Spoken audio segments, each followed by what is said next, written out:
Arkadaşlar merhaba, videoya hoş geldiniz.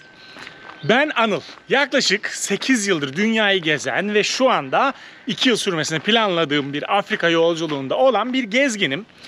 Ve bugün sizinle birlikte Tanzanya'nın Tanga şehrini gezeceğiz.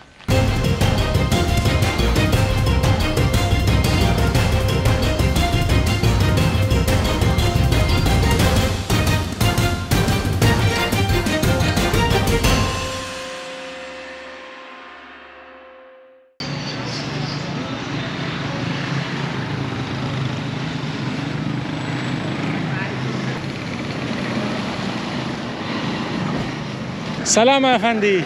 How are you? Fresh. Şimdi birazcık tarihten başlayalım. Tarihten bahsedelim. Burası 1500'lerle 1700'ler arasında tüm bu Doğu Afrika'da olduğu gibi bir Portekiz sömürgesi. Hello. Hello. Portekizliler dünyada o dönemde bütün gemiyle yapılan keşiflerin de öncüsü oldukları için buraya geliyorlar ve 200 yıl boyunca buranın etinden, sütünden faydalanıyorlar. Eğer Kenya'daki Mombasa videomu izlerseniz orada detaylı bir şekilde anlatmıştım. Osmanlı da bu taraflara kadar geliyor neredeyse. Bir Osmanlı komutanının bu bölgeyi alması sayesinde. Neyse geçiyorum, bir sürü kez el değiştiriyor.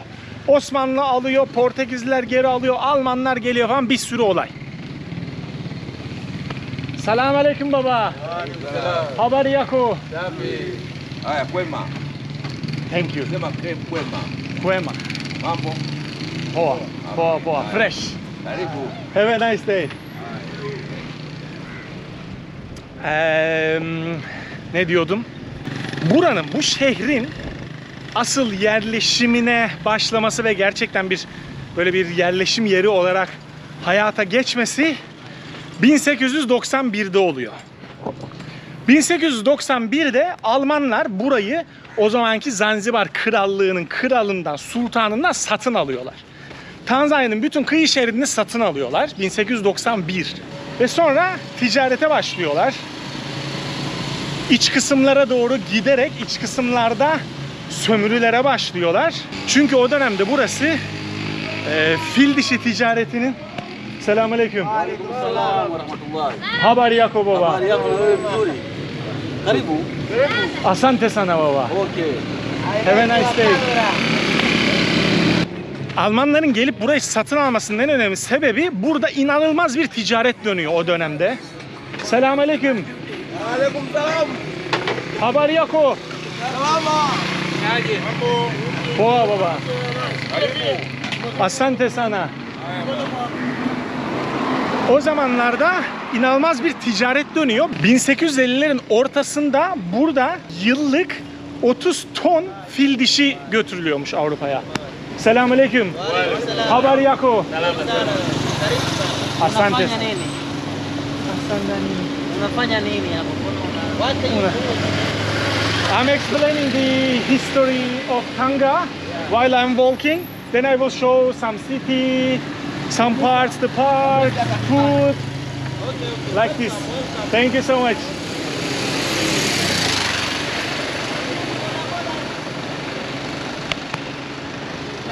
O dönemlerde yıllık 30 ton fil dişi götürülüyor buradan dünyanın farklı yerlerine.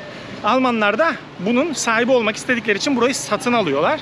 Fakat 1. Dünya Savaşı'nda burada da bir savaş gerçekleşiyor ve Almanlar yeniliyorlar İngilizlere karşı ve buranın hakimiyeti artık İngilizlere geçiyor.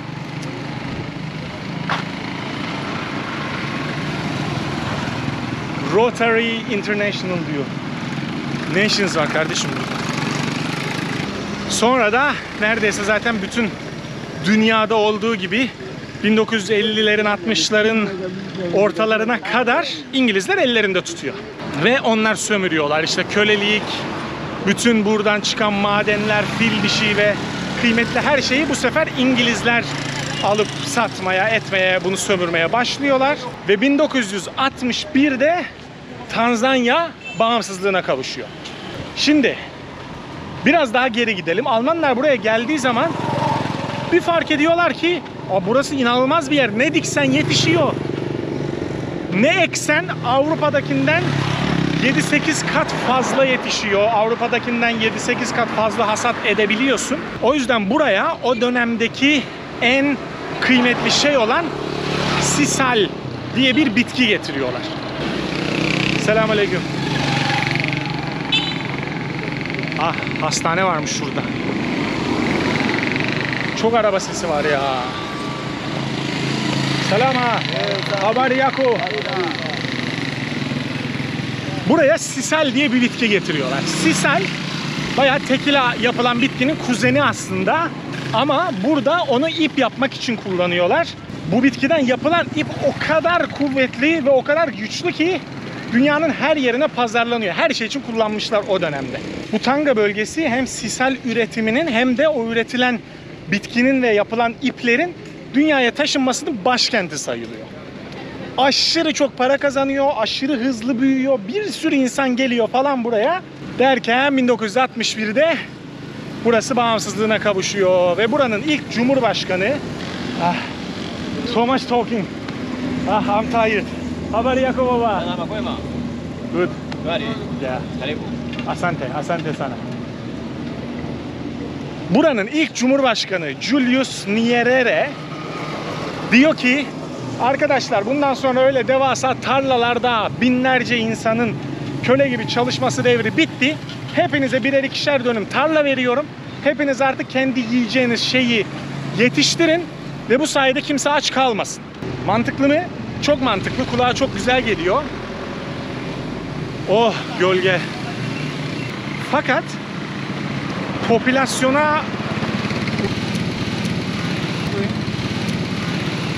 nüfusa kıyasla nüfusun az olduğu yerlerde çok güzel çalışırken nüfusun çok olduğu yerlerde düzgün çalışmıyor bu sistem.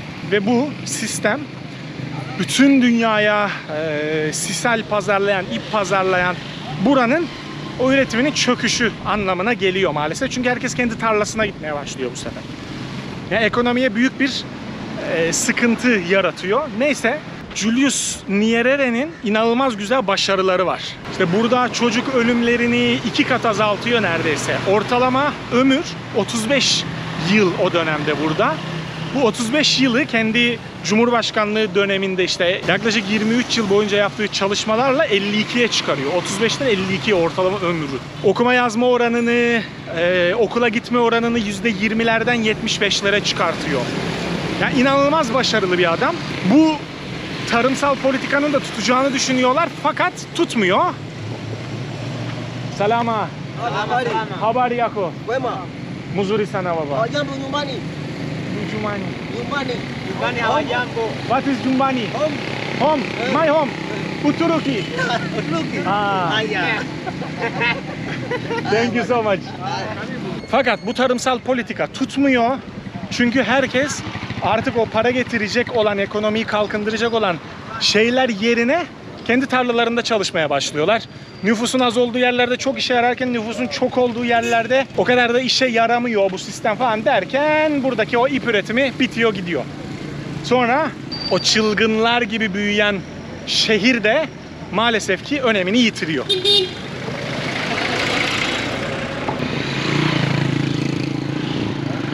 Şurada bir park var. Şuradan yürüyelim. Bir denizin kenarına gidelim. Bir sahili görelim. Bir limana bakalım. Sonra birkaç tane işim var bugün. Onları yapacağız sizinle birlikte. Hat almam lazım. Onu halledeceğiz. Karnım çok aç. Karnımı doyurmam lazım. Onu halledeceğiz. Neler yiyorlarmış. Bir onlara bakacağız. Sonra da şehirde gezmeye devam edeceğiz. Selamünaleyküm baba. Geldiğim yer burası. Vodafone'un herhalde bir versiyonu. Vodacom. Fiyatlar genelde aynı. Hepsi de aşağı yukarı aynı çekiyor Tanzanya'da. O yüzden buradan alacağım hatta.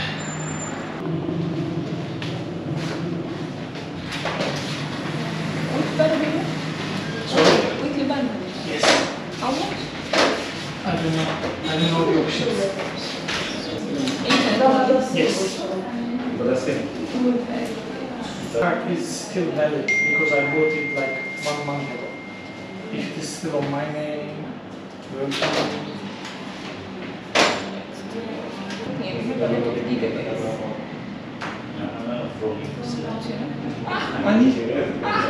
I have a lot of gigabytes. Lot of gigabytes. When will it? They expire on the 29th of April. Why? Is it not working? I don't know. I just put this SIM card now. Try. Yes, it is working. It's working. Then you're good to go. Thank you so much. Go, Dada. Hiç beklemiyordum böyle bir şey olmasını. Ben bu SIM kartı 1,5 ay önce aldım normalde. İçindeki interneti de bitirememiştim. Ama burada hatlar genelde bir ayda falan kapanıyor ve hemen başkasına satılıyor. Başkasının adına olabiliyor senin hattın. Dedim ki şunu bir kontrol eder misiniz? Benim adıma mı, hala hat çalışıyor mu? Bir baktı. Dedi ki hem senin adına hem de içinde 15 GB internet var daha. Bayağı kullanabilirsin diye. 3 hafta daha kullanabileceğim 15 GB internetim varmış. Para da vermeme gerek kalmadı. Allah Allah, Tanzanya'da her şey yolunda gidiyor ya, çok güzel. Bir önceki videoda da ülkeye girerken yeniden vize almam gerektiğini düşünüyordum. Kadın bana dedi ki o daha 2 ay vizen var senin, tekrar girebilirsin. Girişteki vizeyi kullandım ve $50 da oraya vermemiş oldum. $6 da buraya vermemiş oldum. Tanzanya beni çok güzel karşıladı. Şimdi bir yemek yiyelim.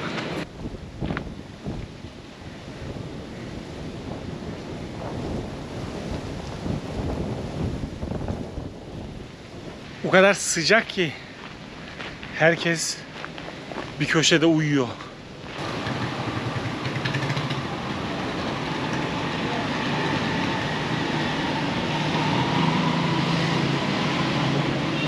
Herkes sıcaktan bayılmış. Sağda solda yatıyor. Çünkü hava 36-37 derece şu an. Benim de ne kadar terlediğimi görebilirsiniz zaten. Bir de güneş çok yakıyor burada. Afrika'nın böyle bir özelliği var ya, ekvator üzerindeysen eğer güneş çok dik açıyla geldiği için öğlen falan saatinde çıktın mı zaten kıpkırmızı oluyorsun. Ben iyi kötü yandım, biraz alıştım falan diye yürüyorum ama terletiyor yani, çok sıcak. Bir de güneşte olduğun zaman aşırı sıcak hissettiriyor. Genelde zaten o yüzden herkes uyumayı tercih ediyor. Bir gölgeye yatıp, bir ağacın altına, bir herhangi gölgeye bir yere yatıp uyumayı tercih ediyor insanlar. Selama baba. Habari yako? Good. Wafanyaje hapo? Wafanya Nini yote? CCTV. TV. No, I'm making a video Video. about Tanga. I'm looking for a place to eat, but okay. Asante sana baba. Karibu baba. Selama baba. Habari yako? Please, lay down. Don't worry. No, I'm not going. I walk. Thank you. Welcome. Asante sana. Baba, you speak English? Kidogo kidogo. Mi Kiswahili kidogo kidogo. Sawa mzuri. Na mimi kizungu kidogo. Yeah, I have a question. Like a night market happening here, like for food. No, night market, like for food. Is there any night market in Tanga? Yes. Right. Yes. And it starts around 6:30? Yes. Asante sana baba. Okay, no problem.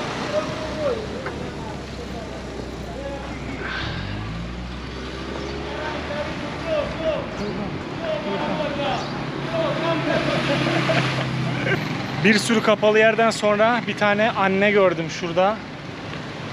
Bir bakalım, şansımızı deneyelim. Salama. Selam aleyküm. Habari yako? Letela. It records me, not you. Okay. You have food, chakura? Okay. Burada masada menüleri var. Her şey $2'ın altında fiyatlandırılmış. 1.3, 1.7 ve 2 gibi fiyatları var. Tavuk var, dana eti var, ciğer var, pirinç pilavı var. Mısır unundan yapılan böyle hamur gibi bir form var, ugali. Göstermiştim önceki videolarda. Ugali var. Ben vali istedim. Vali de pirinç pilavıyla balık. Karışık mı gelecek, ayrı ayrı mı gelecek hiçbir fikrim yok. Bakalım, göreceğiz. Yerliler ne yiyorsa onu yiyeceğiz.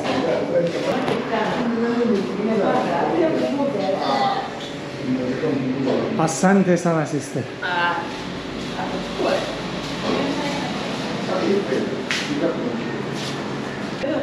What is this? Mchuzi. Mchuzi. Eh. What is mchuzi? Mchuzi wa nazi. Tamu. Like a soup. Eh. Tamu. And soup. Soup. Good.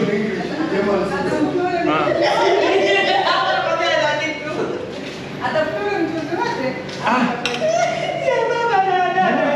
Is it yogurt? Maziwa eh. Nah. Yogurt is not good with fish. Okay. Not now. Bu tabağın ismiymiş Mali. Pirinç pilavı, balık. Böyle kuru fasulye gibi her zaman Afrika'da verdikleri fasulyeden var. Bir de şöyle bir çorba gibi bir şey var. Bayağı lezzetli.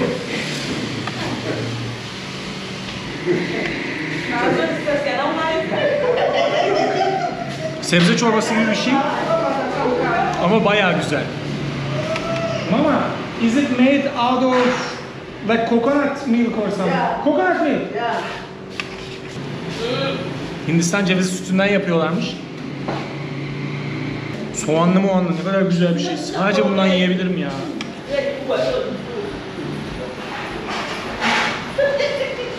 Fasulye güzel. Bizim kuru fasulyenin yanına yanaşamaz. Böyle bir özelliği var buradaki fasulyelerin. Zaten bizdeki o kuru fasulye formunu gördükleri zaman beyaz fasulye diyorlar. Çok seviyorlar ve çok pahalıya satılıyor. Bu daha koyu renkli olan kahverengi fasulye burada çok yaygın Afrika'da ve çok ucuza satılıyor. Ama ben bizim kuru fasulyeye kurban olurum.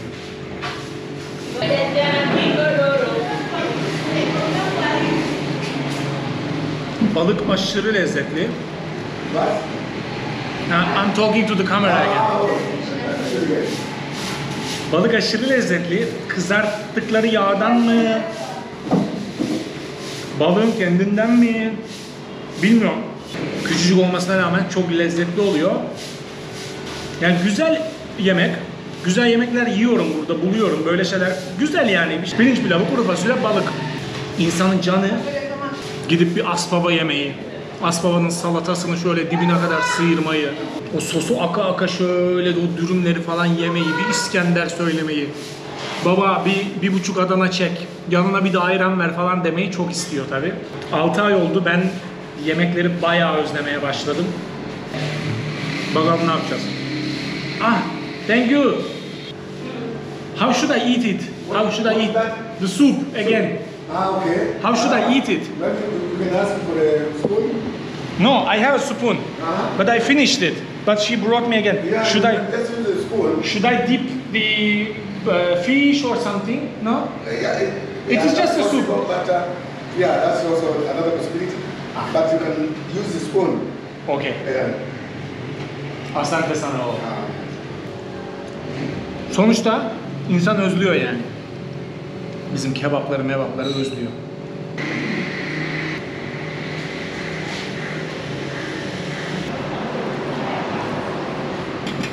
Gördüğünüz üzere ben tabağımda asla yemek bırakmam.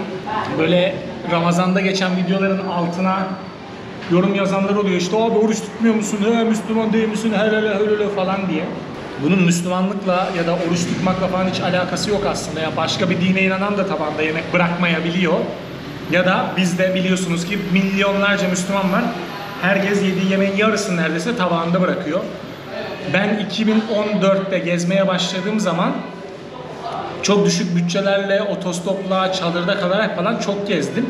Ve o yıllarda İzlanda'ya, Norveç'e falan yaptığım gezilerde çok aç kaldım. Açlığın ne demek olduğunu çok iyi öğrendim ve özellikle 2016'da İzlanda'da yaşadığım bir olaydan sonra asla tabağımda yemek bırakmamaya başladım.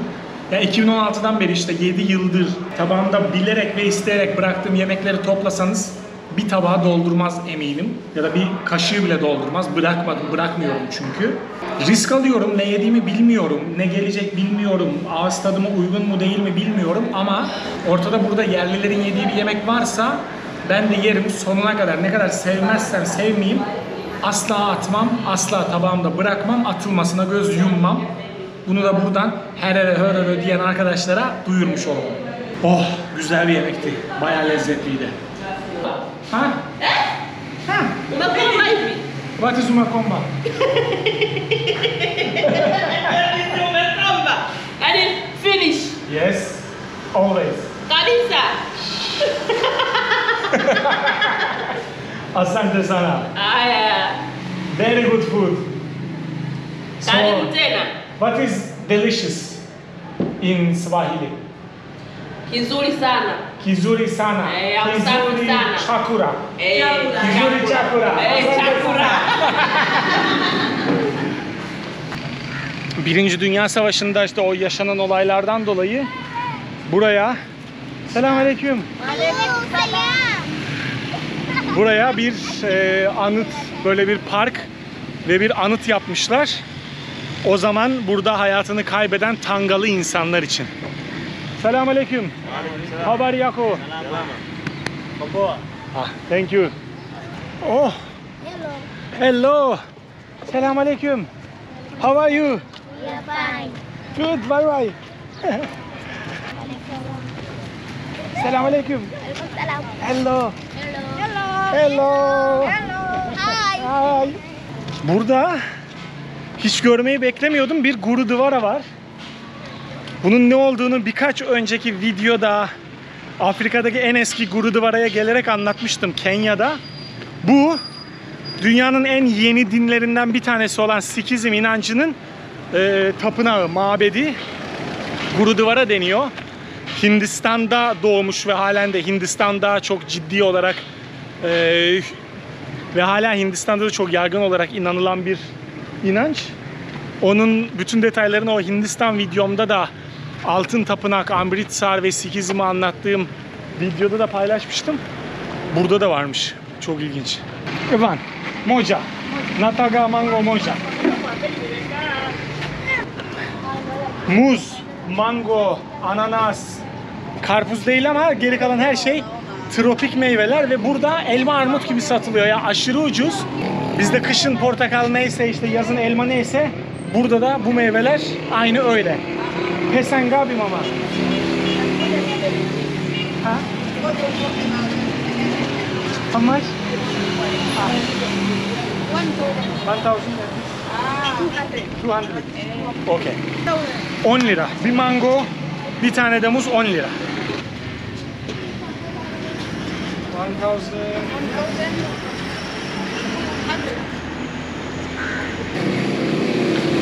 How are you? I'm fine. You are fine. Good.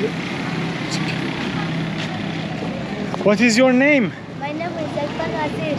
Eyfan Azil. Yeah. Ah. My name is Anil. Anil. My name is Anil. My name is Anil. Nice to meet you. Bye bye. Bye. Ya Tanzanya, Afrika'da gördüğüm 5 ülke arasında en güvenli, kesin en güvenli ve böyle güler yüzlü, sıcakkanlı, işte merhaba diyen, sana yardım etmek isteyen falan insanlarla dolu olan bir ülke. O yüzden Tanzanya'ya gelince hakikaten bir farklı hissediyorum. Seviyorum Tanzanya'yı. Bakın bir de arkada size çok ilginç bir şey göstereceğim. Bakın eczane. Ne yazıyor? Duka la deva. Duka dükkan demek. Deva ne? Çare, deva. Yani hastalıkların çaresinin satıldığı dükkan. Deva dükkanı. Asla anlamını bilmediğim o eczane kelimesi burada çok anlamlı bir şekilde Duka la dava olarak kullanılıyor. Çocuklar da beni izliyor. Swahilice ile çok fazla ortak kelimemiz var. İşte Arapçanın, Latince'nin, bizim dilimizdeki etkisi aynı şekilde onların dillerinde de çok var. Tabii onlarda sömürge döneminden kalma bir şey bu. Bizde de ortak geçmişe ve ortak kültüre sahip olduğumuz için ortaya çıkan bir durum. Birçok kelime ortak olarak kullanılıyor bizim dilimizde, Swahilice'de. Yani konuştuklarının arasından böyle seçebiliyorsunuz kelimeleri çok rahatlıkla. Bayağı %100 aynı şekilde kullanılıyor.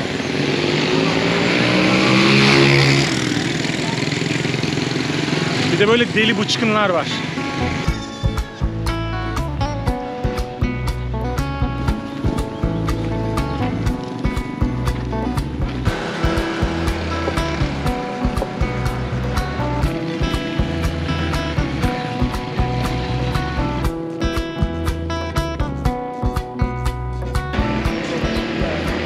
Bir motosiklet bayisi buldum.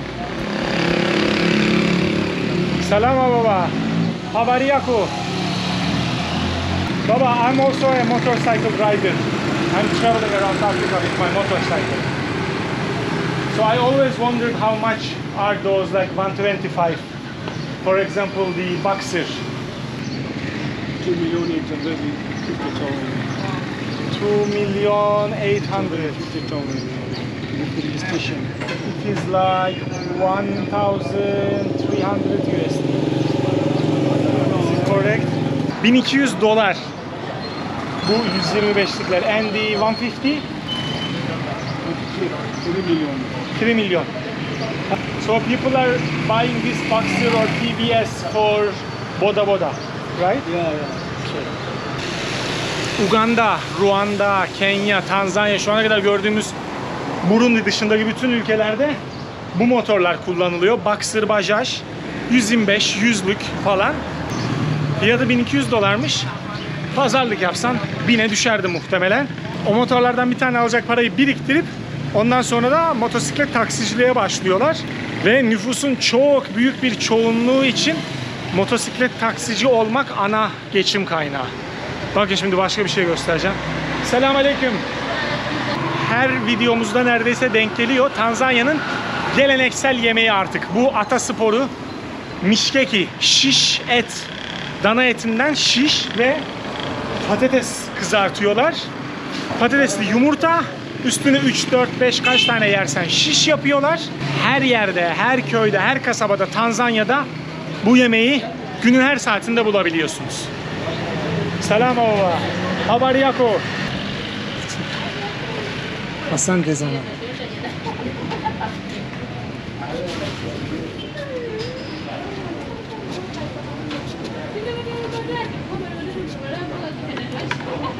Üf.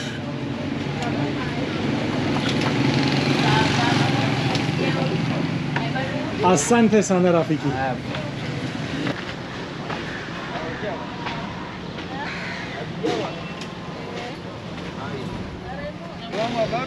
Oo, yine bir pazar buldum arkadaşlar. Üf. Meyve sebze var, hediyelik var. Deniz kabukları, tahtadan bir sürü şey. Selamünaleyküm baba. Habari yako?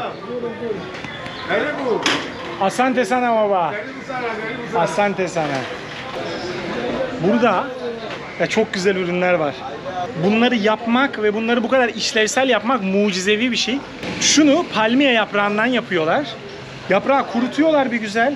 Bunların hepsini yine aynı şekilde ya palmiye yaprağından yapıyorlar ya o silas bitkisinden yapıyorlar. Örtüler var, sepetler var. Süpürgeler var, sandık gibi şeyler var. Ne istersen yapmışlar aynı bitkiden. Yani bitkinin devri kapanmış, belki milyonlarca dolar kazandırmıyor buraya. Ama hala hayatın çok önemli bir parçası. I don't know your name. My name is SBM. SBM. Yeah. Short form. What is the long form? Senyeng. Senyeng, do you know French? Senyeng. Fence. Oh, Bab French, Diwai. I don't know. Bab Diwai. Do you know Bab Diwai? No. Fence. Fence. Senyeng. Senyeng. Means Bab Diwai. Aha. Senyeng. Are you Muslim? Yeah? Are you Muslim, yeah, Muslim. Ah. Yeah. Selamünaleyküm. Wa alaikum salam. You own this store? Yeah, my friend. Are you a friend? How is life in Tanzania? In Tanga? 50-50. 50-50, yeah? Do you understand when I say 50-50? Yes. Some days good. There's a people are local, and little income. But I think Tanzania is one of the best countries in Africa to live in. It is safe, economy is stable, because in Kenya so many inflation, so many problems, protests and everything. But it is not happening in Tanzania, right? Tanzania sometimes inflation is high. People should maybe the white stiff maize, Maize, Maize. corn. corn, powder, Uh-huh. or flour. You make The ugali. price, to make ugali, the price is very high now. Ah, 2,000 per kilo. how was it before COVID? 1.2. From 1.2, from 1 to 2,000. It's almost double. But we expect maybe it will be down, but we don't know when. I hope. Because there's no Baba. rain. We expect rain in our agriculture. Ah, yes. Yes. And also we expect some food from maybe Ukraine, Russia. The war Was there a drought also? dropped, Yeah, in Tanzania. Tanzania, because of no rain, more than 3 years in our region, we missed the rain. Oof. I hope it's coming Yeah, day by day. but we pray to God that we need the rain of fair rain. Anil. Alien. Anil. Which side you come from? I'm from Turkey. Turkey. Yes. My real name is Anil, but is difficult to say, so I say Anil. Anil. It is easier. Jawbreaker. Jawbreaker. Jawbreaker is hard to speak, to Exactly. pronounce. Yeah. Anil. Anil. Or Now, you can just say Anil. Turkey is well in Tanzanian business now. Yeah. You take part in Tanzanian business. There are a lot of business and some companies making railway and roads in Tanzania. We have rail standard gauge, Yes. but also business. What is this? Grapefruit. Yeah? Ah, grapefruit. Grapefruit. Ah, okay. This is the biggest grapefruit I have ever seen. Sometimes come more than bigger than this. Bigger than this? And how much is it for 1 kilo? 1 piece. Pesangabi. 2,000. Have you learned Swahili before coming here? No. Kidogo. No, not Kidogo. Nina Soma Kiswahili. Kidogo. Where? Kenya, Tanzania. Traveling. Do you know Arabic, to speak Arabic? No. I don't. Turkish, why? Yes, Turkish. Why didn't you learn? We speak Turkish. It is very different. When I say Arabic, you are salam alaikum. We say salam alaikum. It is the salam of Allah. Yeah. But the rest of Arabic I don't General know. salam. Yes. Okay. Greyfurtmuş. Bu tanesi 20 TL. Taneyle satıyorlar. Kiloyla değil, 20 liraymış. Üf. How much is carrot? 1 kilo. 1 kilo. 2,000. Havuç da 20 liraymış. This is melon. Yes, sweet melon. Sweet melon. How much is that one, Baba? 1 kilo 3,000.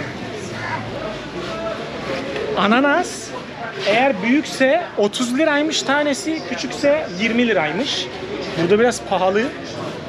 Bir de kavun var burada. Kavun da kiloyla satılıyormuş. Kilosu 30 liraymış. 30. Karpuzu da kiloyla satmıyoruz diyor. Taneyle satıyoruz. Bir bakarız boyutuna. Büyükse 5.000, 6.000 yani 60 lira, 50 lira falan gibi bir fiyata satarız. Küçükse 40 lira, 30 lira indiririz fiyatı. Ama boyutuna göre tane başına fiyatlandırırız diyor.